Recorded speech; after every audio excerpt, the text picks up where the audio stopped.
দর্শক, পবিত্র ঈদ উল ফিতরকে সামনে রেখে চট্টগ্রাম জুড়ে জমে উঠেছে ঈদের বাজার। এবং এই ঈদের বাজারে সবচেয়ে পুরুষদের সবচেয়ে প্রয়োজনীয় যে জিনিসটি সেটা হচ্ছে পাঞ্জাবি। এবং এই পাঞ্জাবি নিয়ে কিন্তু চট্টগ্রাম নগরীর যে বিভিন্ন শোরুমগুলো রয়েছে সেখানে বিভিন্ন ধরনের কারসাজি কিন্তু আমরা লক্ষ্য করছি। বিশেষ করে ভুক্ত অধিকার সংরক্ষণ অধিদপ্তর সহ বিভিন্ন সংস্থা যারা রয়েছে তাদের অভিযানে কিন্তু ওই নিয়মগুলো ধরা পড়ছে। এই মুহূর্তে আমরা রয়েছে চট্টগ্রাম নগরীর টেরি বাজারের যে রাজস্থান শোরুম রয়েছে সেই রাজস্থানে। মূলত বেশ কিছুক্ষণ ধরে এখানে জাতীয় ভুক্ত অধিকার সংরক্ষণ অধিদপ্তরের যে অভিযান সেটি চলছে।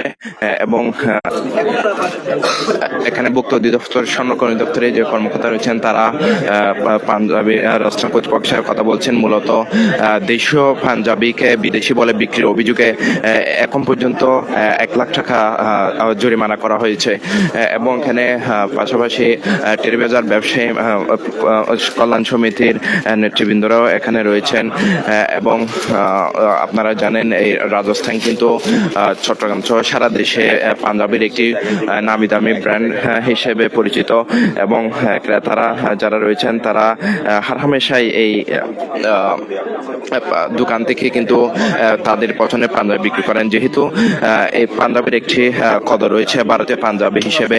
এবং তাদের যে ডিজাইন থেকে শুরু করে বিভিন্ন যে কোয়ালিটিগুলো রয়েছে সেগুলো ভালো হওয়ার কারণে মূলত ক্রেতারা রাজস্থান পাঞ্জাবির দিকে ঝুঁকে থাকেন। এবং কিন্তু পাশাপাশি ব্যবসায়ীরাও কিন্তু ক্রেতাদের এই সুযোগ যে দাম বাড়তি দামের অভিযোগও ক্রেতারা করে থাকেন। বাড়তি দাম হলেও তাদের পাঞ্জাবির বিশেষ চাহিদা থাকে, কিন্তু সেগুলো প্রতি ক্রেতারা ঝুঁকে থাকেন। এবং এখনো পর্যন্ত ভুক্ত অধিদপ্তরের কর্মকর্তারা রাজস্থান কর্তৃপক্ষের সাথে কথা বলছেন। আমরা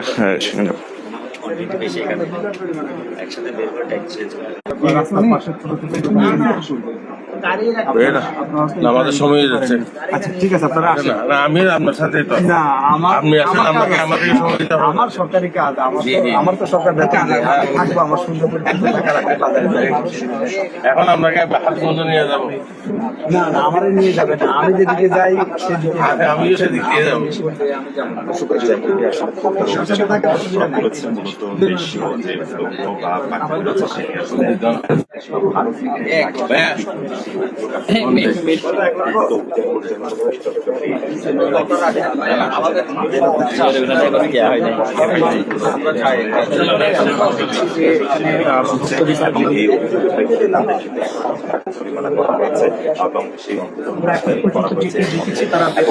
দর্শক শুনছিলেন নগরীর টেরি বাজারের যে রাজস্থান শোরুমটি রয়েছে সেখানে কিন্তু দেশীয় তৈরি পাঞ্জাবিকে ভারতীয় পণ্য বলে তারা বিক্রি করছেন। এমন অভিযোগে অভিযান চালিয়ে ভুক্ত অধিদপ্তরের কর্মকর্তারা এখন পর্যন্ত তাদেরকে 1 লাখ টাকা জরিমানা করেছেন। এবং এই শোরুমে আপনারা দেখতে পাচ্ছেন শত শত পাঞ্জাবি কিন্তু এখানে রয়েছে, বিশেষ করে ভারতীয় পাঞ্জাবি হওয়ায়। এবং এই পাঞ্জাবির বিভিন্ন ডিজাইনের কারণে মূলত তাদের পাঞ্জাবির চাহিদা রয়েছে। এবং যদিও তাদের এই পাঞ্জাবিগুলোর অতিরিক্ত দাম হওয়া সত্ত্বেও ক্রেতাদের পছন্দের তালিকায় থাকায় কিন্তু রাজস্থান পাঞ্জাবি কিন্তু ক্রেতারা হামেশাই কিনে থাকেন।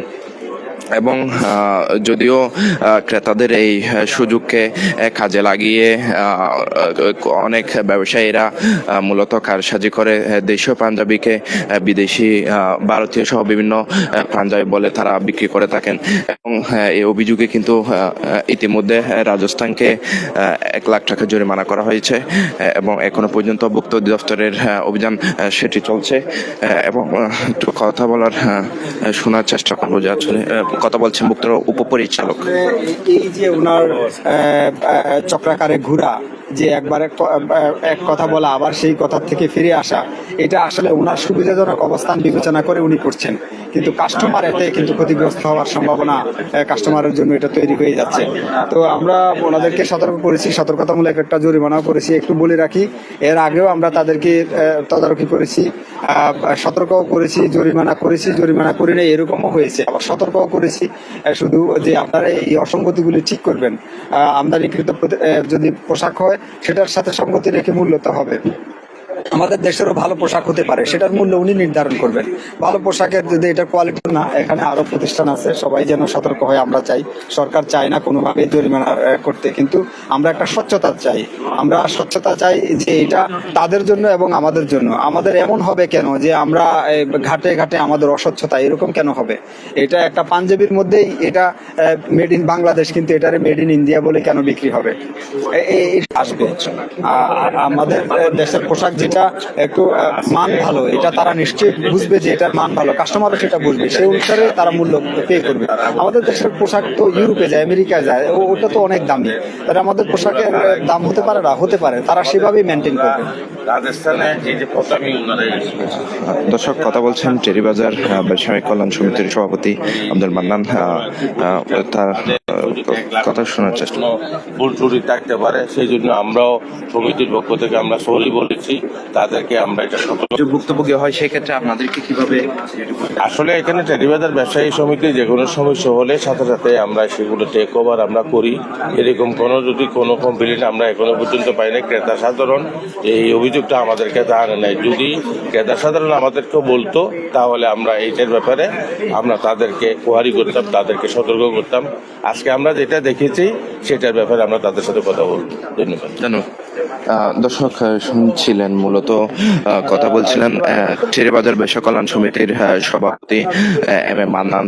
তিনি বলছিলেন যে মূলত এই ধরনের অভিযোগ পাওয়া গেলে তারা ব্যবস্থা নিচ্ছেন এবং ক্রেতাদের স্বার্থ রক্ষায় এই ধরনের তদারকি কার্যক্রম অব্যাহত থাকবে বলে তারা জানাচ্ছেন।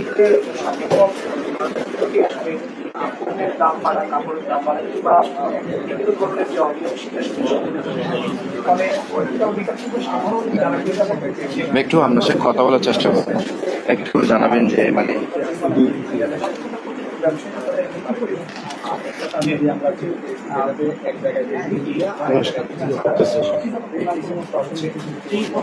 আপনি কি এখানকার?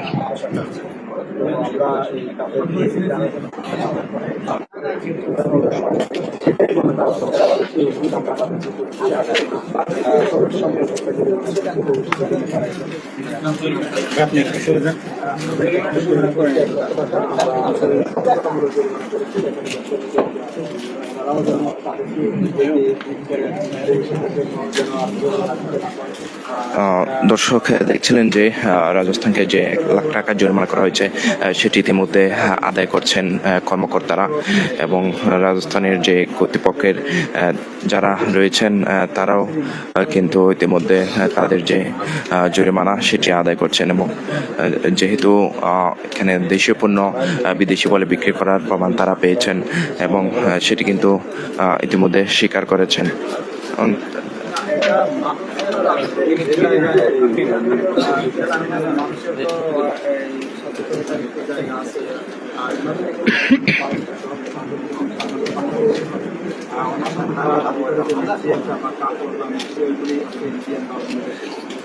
আমাদের দেশ থেকে উৎপাদিত হয়, এটা মেড ইন বাংলাদেশ।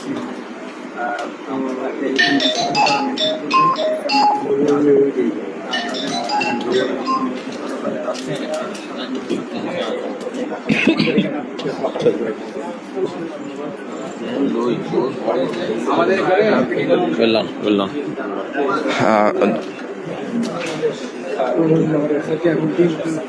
দর্শক, শুনছিলেন মূলত নগরীর যে টেরিবাজার সেখানে রাজস্থান শোরুমে ভুক্ত অধিকার সংরক্ষণ অধিদপ্তরের যে অভিযান সেটি চলছে। এখন পর্যন্ত রাজস্থানকে দেশীয় পণ্য বিদেশি বলে বিক্রি করার অভিযোগে 1 লাখ টাকা জরিমানা করা হয়েছে এবং এখনো পর্যন্ত তাদের যে অভিযান সেটি চলমান রয়েছে এবং কর্মকর্তারা বলছেন তাদেরকে বিভিন্ন ধরনের পাঞ্জাবি থেকে শুরু করে বিভিন্ন শপিং করার ক্ষেত্রে সতর্ক এবং সচেতন থাকার তাগিদ তারা দিচ্ছেন।